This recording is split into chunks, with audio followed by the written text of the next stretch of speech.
Hello, میں آج بڑا دکھی ہوں۔ آپ کو پتہ ہے کہ یہ میں نے کالے کپڑے کیوں پہنے ہیں؟ میں سوگ منا رہا ہوں۔ اتنا بڑا شکتیشالی دیش، 56 کا پرائم منسٹر کا سینہ، اور آج انہوں نے اپنی قوم سے خطاب کیا۔ پتہ نہیں لگ رہا تھا کہ خطاب بھی ہو رہا تھا یا کچھ اور ہو رہا تھا۔ بڑا دکھ ہوا مجھے، بڑا دکھ ہوا۔ صرف 20 فوجی مارے چائنیزوں نے۔ یہ چائنیز بڑے خطرناک ہیں، یہ ہم ہندوستانیوں کو کیوں مارتے ہیں؟ اب پاکستانیوں سے تو ہم نمٹ لیتے، اب ان سے کیسے نمٹے چینوؤں سے؟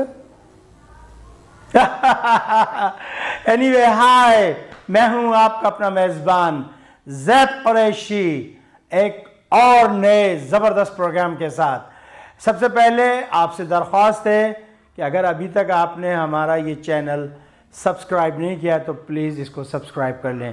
آج جون کی 17 تاریخ ہے اور سال 2002، اور جس وقت میں یہ ریکارڈنگ کر رہا ہوں اس وقت حالات بڑی تیزی سے تبدیل ہو رہے ہیں، لیکن اس کی طرف میں بعد میں آؤں گا۔ پہلے میں ریئلی شیئر کرنا چاہتا ہوں ایک legendary artist from the Pakistan, Tariq Aziz sahab, جو اب ہم میں نہ رہے۔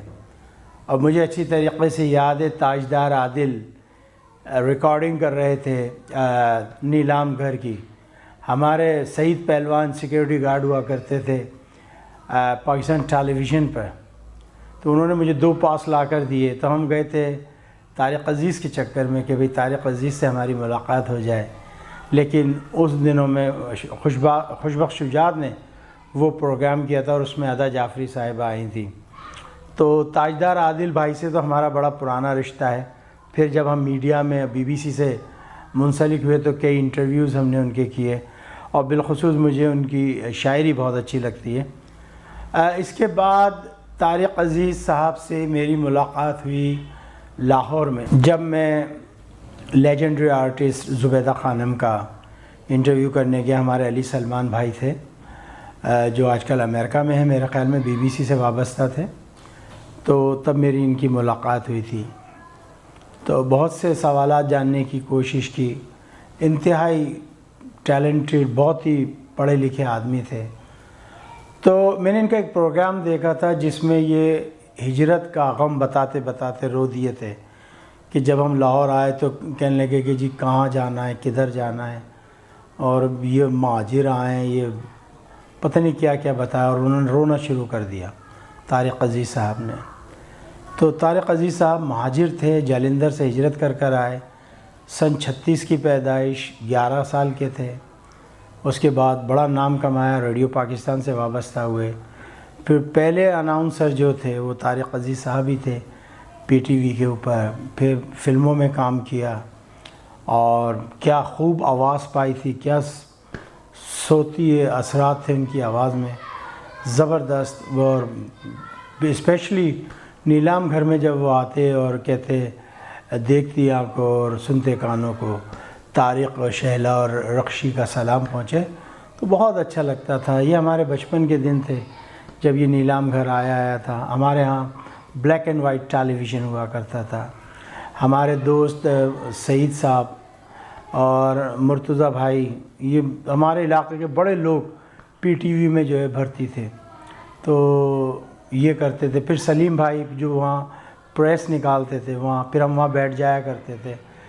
پھر میری ان کی جو 75-76 میں جو میری ان کی ملاقات ہوئی تھی، میرے خیال میں ہاں یہی عرصہ ہوگا۔ میری عمر اس وقت تقریباً کوئی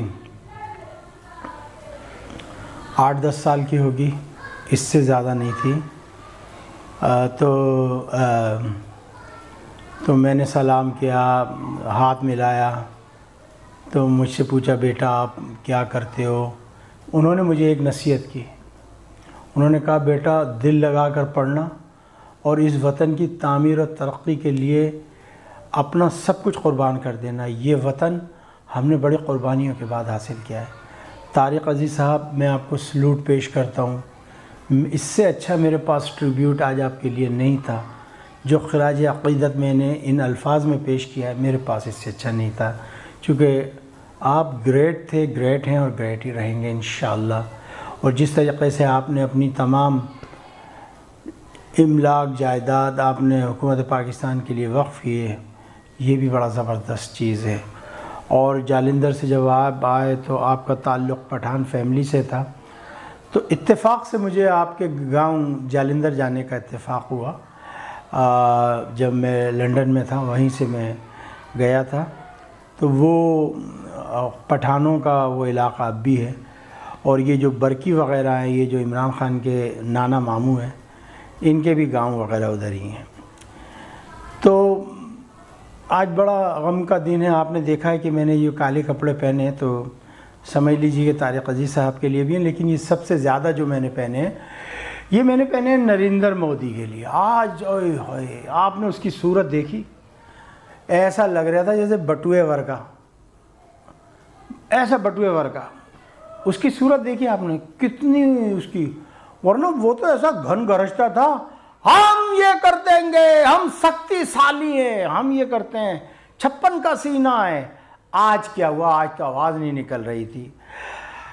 کہتے ہیں کہ جی ہمارے 20 لوگ جو ہیں وہ مارے گئے اور 34 ہمارے مسنگ ہیں، جبکہ میرے پاس جو اطلاعات موصول ہو رہی ہیں، مرنے والے اس سے کہیں زیادہ ہیں اور گم ہونے والے بھی کہیں زیادہ ہیں۔ 20 کے اوپر ان کو چیپا نہیں لگا ہے، 20 سے کئی گنا زیادہ ہیں۔ اب یہ تو جوں ٹائم آتا جائے گا کھلتا جائے گا۔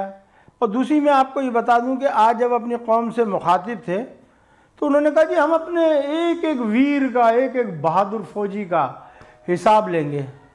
یہ کیسے لے سکتے ہیں حساب؟ ذرا مجھے بتائیں۔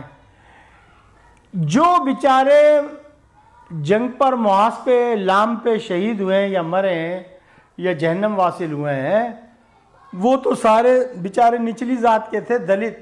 ان کے اندر 4 قومیں ہیں، دلت، شودر جن کو یہ کہتے ہیں، اس کے علاوہ کھتری جو یہ لڑنے وڑنے والے ہوتے ہیں، اس کے علاوہ پنڈت اور ایک اور ہے، چوتھا اور ہے۔ تو شودروں سے تو یہ جوتے ووتے گٹواتے تھے، یہ کرتے، آج کل وہ بھی فوج میں بیچارے، اور جب لڑائی ہوتی ہے تو جان بوجھ کر ان کو وہاں محاذ پر بھیج دیتے ہیں کہ جائیں آپ جا کر وہاں پہ جا کے مریں، لڑیں۔ تو ان کو اتنا دکھ نہیں ہے، کہتے نہیں ہم ایک ایک ویر کا جا لیں گے۔ اچھا بھائی لے لو، کون آپ سے منع کر رہا ہے؟ اچھا جی، کہتے ہیں ہم چھوڑیں گے نہیں چائنا کو۔ اب آپ دیکھیں، ایک تو آپ چائنا کی ہٹا رہے ہیں اور اوپر سے تیلی سلگا کے اس کو آگ لگا رہے ہیں، اور کہہ رہے ہیں ہم چھوڑیں گے نہیں چائنا کو۔ اور اسی سلسلے میں کہہ لیں گے ہم نے اپنی فوجیں بارڈر پر بھیجنا شروع کر دی ہیں۔ ہم تو چاہتے ہیں اللہ کرے ساری فوج آپ بارڈر پہ بھیجیں تاکہ یہ والا بارڈر خالی ہو تو ہم آرام سے داخل ہو سکیں۔ ہمیں داخل ہونا ہے ہر قیمت پر۔ جو جموں کشمیر ہے، جو متنازع علاقہ ہے جس پہ ہندوستان نے ناجائز قبضہ کیا ہے، انشاءاللہ وہاں پر پاکستان کا جھنڈا لہرانا ہے ہم نے ہر قیمت کے اوپر۔ تو آپ سے ہماری درخواست ہے، آپ اپنی فوجیں چائنیز کے پاس لے جائیے، وہ آپ کی مرمت بھی اچھی طریقے سے کر دیں گے، آپ کی دھلائی بھی کر دیں گے، اور ساتھ ہی ساتھ آپ کو اوپر سے پہاڑیوں پہ دھکا بھی دے دیں گے، اور پھر ہو جائے گا نام ستے ہیں، روزی نہ جیتے ہیں اور ایک دن مرتے ہیں، جائیے کام ہو گیا آپ کا۔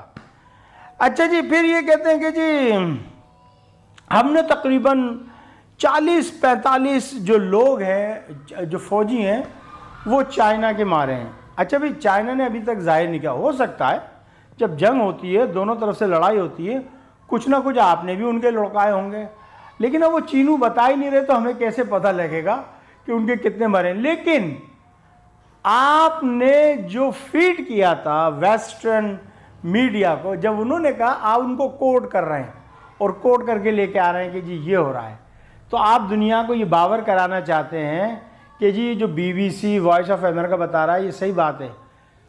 میں گارنٹی سے کہتا ہوں سب سے بڑے جھوٹے ہیں یہ، جس طریقے سے یہ اسٹوری کو ٹویسٹ کرتے ہیں۔ میں موجود تھا جب مسلم ٹیررسٹ یہ کہہ رہے تھے، جب ٹوئن ٹاور کو جہاز لگے تو ایک سیکنڈ میں پورا میڈیا مسلم مسلم مسلم سارے مسلمانوں کو بیچاروں کو لا کے گھیر لیا کہ بھئی مسلمان ہیں مسلمان ہیں.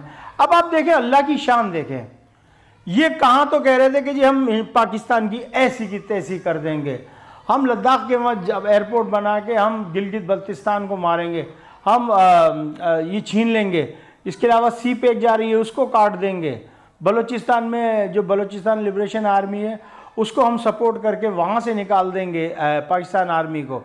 کیا کیا تم نے نہ کیا ہے ہماری محبت کا. پھر نریندر مودی بیچارہ تقریر میں کہہ رہا ہے ہم بہت سختی سالی ہیں لیکن ہم بڑے پرامن لوگ ہیں, ہم کسی سے نہیں لڑتے, کسی کو دھمکی نہیں دیتے.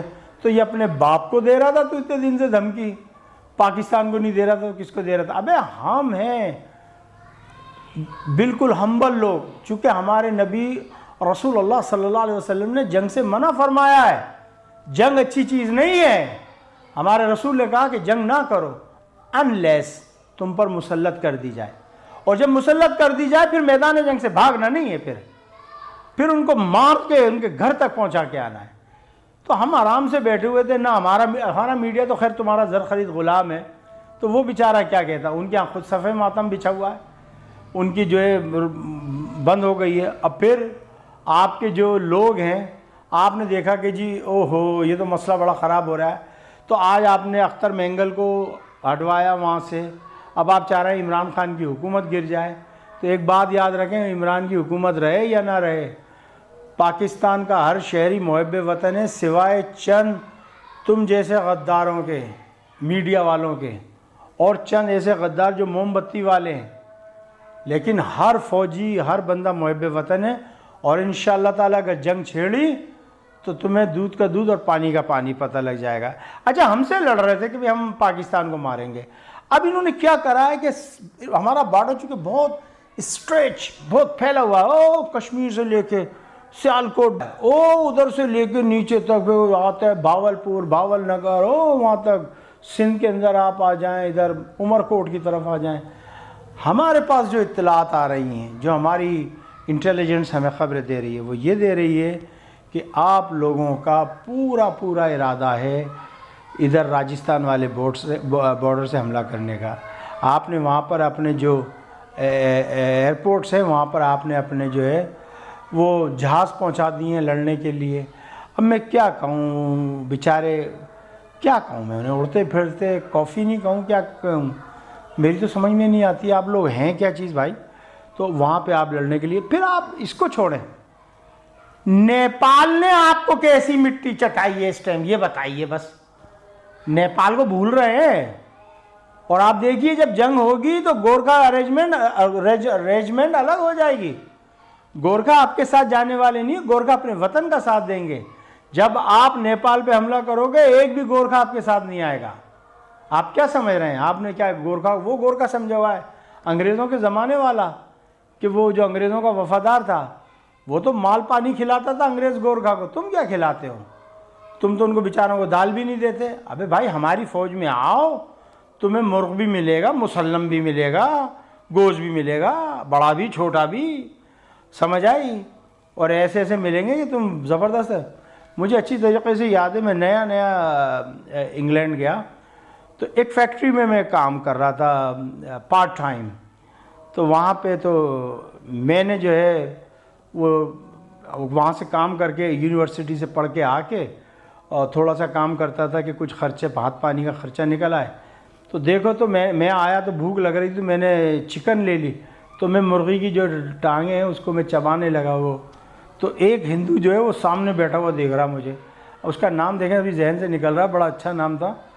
تو کہنے لگا بچوں جس طریقے سے آج تم اس مرغی کی ٹانگیں چبا رہے ہو نا, اگلے جنم میں یہ تمہاری ٹانگیں چبائے گی چونکہ تم مرغی ہوگے اور یہ انسان ہوگا. میں نے سر پکڑا ایسے اور میں نے کہا استغفر اللہ من کل ذنب واتوب الیہ, کیا مصیبت جان کو پڑ گئی ہمارے. تو میں نے کہا چلے بھائی یہ میں رکھ دیتا ہوں. اب میں تو پوری چبا چکا تھا, جو ہڈیاں تھی وہ میں نے رکھ دی. میں نے بھائی یہ تو لے لے. تو یہ بات ہے, تو ان کی باتیں بڑی سننے والی ہوتی ہیں, بڑی دلچسپ ہوتی ہیں. اب نیپال نے وہاں سے دھنائی کری ہوئی ہے ان کی, یو پی سائڈ سے. اب بہت سے لوگ یہ کہہ رہے ہیں کہ جی نیپال نے اپنی فوجیں داخل کر دی ہیں, نیپال بارڈر پہ لے آیا, نیپال مار رہا ہے ان کو. بھائی کچھ نہ کچھ تو ہو رہا ہے. میرا کزن برادر جو آگرے میں رہتا ہے, انڈین مسلم ہے لیکن آج کل نیپال میں ہے, اس سے میری واٹس ایپ پہ بات ہوئی تھی اور اس نے یہ کہا کہ نیپالی اس وقت ہندوستانیوں کو مار مار کے نکال رہے ہیں. تو میں نے اس کو مشورہ دیا کہ بھائی تو چھوڑ اور تو آگرے جا, یہاں کیا مصیبت ہے خواہ خواہی میں. تو اب وہ اپنا سارا کاروبار بند کر کے اب آگرے جا رہا ہے. اچھا جی, اس تمام تنازع سے جو ہے امریکہ کو کیا فائدہ ہوا, اس پہ میں ذرا دیر سے آتا ہوں. اچھا جی, اب مسئلہ یہ کہ ہندوستان کی جو فوج ہے اور مودی سرکار میں جو ہے ایسی باں کی باں ٹھن گئی ہے, یوں کر کے ایسی زبردست ٹھنی ہے. فوج کہہ رہی ہے کہ ہمارے فوجیوں کو مروانے میں تمہارا ہاتھ ہے, تم نے ہمیں گولی چلانے کا آرڈر نہیں دیا. مودی کی سٹ پٹی غائب ہے اس ٹائم, بہت بھونک رہا ہے, بہت بھونک رہا ہے. یہ اس کی جب بھی آتی ہے چائے والے کی لینگویج آ جاتی ہے میرے منہ پہ, پتہ نہیں کیوں آ جاتی ہے. ویسے تو میں صحیح بولتا رہتا ہوں, اور جہاں یہ چائے والا آیا مجھے ایک دم سے چائے والے کی آ جاتی ہے, چائے گرم چائے گرم, مودی چائے والا, مودی چائے والا. مجھے کوئی بھائی صاحب یاد آ گئے لندن والے, تو اس لیے میں نے ذرا کر دیا. اچھا جی, پھر اس کے بعد فوج یہ کہتی ہے کہ اب آپ فارغ ہو, آپ جائیں. اور یہ بڑا شدید مسئلہ چل رہا ہے ان کے درمیان. فوج میں بغاوت ہو سکتی ہے, فوج میں بغاوت ہو سکتی ہے, اور ہندوستان کے فوجی باغی ہو گئے اپنی گورنمنٹ سے. جو نیچے کے جو سولجرز ہیں وہ اپنی کمانڈ کا آرڈر نہیں مان رہے. یہ میں بہت ہی مصدقہ اطلاع آپ تک پہنچا رہا ہوں. چاہے تو آپ کہیں سے بھی اس کو جو ہے چیک کر لیں, چاہے آپ کہیں پہ بھی چلے جائیے. بہت ہی مصدقہ اطلاع ہے کہ ہندوستانی فوج میں مایوسی پھیل گئی ہے, اور ہو سکتا ہے کہ فوج بددل ہو چکی ہے, فوج میں لڑنے کا جذبہ نہیں ہے, اور فوج ڈر رہی ہے چونکہ سن 1962 میں چینیوں نے ان کو کھایا تھا چبا چبا کے. اب امریکہ کو کیا فائدہ ہے جی, امریکہ کو کیا فائدہ ہے؟ امریکہ تو چاہتا ہی ہے کہ چین اور انڈیا کی لڑائی ہو تاکہ چین کی اکانومی تباہ ہو جائے اور ہم سارا کا سارا جو ہے قبضہ کر لیں. تو ایسی بات نہیں ہے, چائنا اتنا بیوقوف نہیں ہے. چائنا نے بھی بہت کچھ سوچ سمجھ کے رکھا ہے. ساؤتھ سی میں آپ لے آئیں, لے جائیے, دیکھیے. اب امریکہ پہلے جیسی سپر پاور نہیں رہا, میں گارنٹی آپ کو دے رہا ہوں, میں گارنٹی آپ کو دے رہا ہوں. بس اتنا ہی میں نے کہنا تھا, اور مجھے اجازت دیجیے گا. میرا پروگرام اگر آپ نے ابھی تک جو ہے نہیں کیا سبسکرائب, تو سبسکرائب کر لیجئے, شیئر کر دیجئے. مجھے اجازت دیجیے, انشاءاللہ تعالیٰ پھر ایک نئے ٹاپک کے ساتھ آپ کی خدمت میں حاضر ہوں گا. مجھے اجازت دیجیے گا. السلام علیکم ورحمۃ اللہ وبرکاتہ. پاکستان زندہ باد.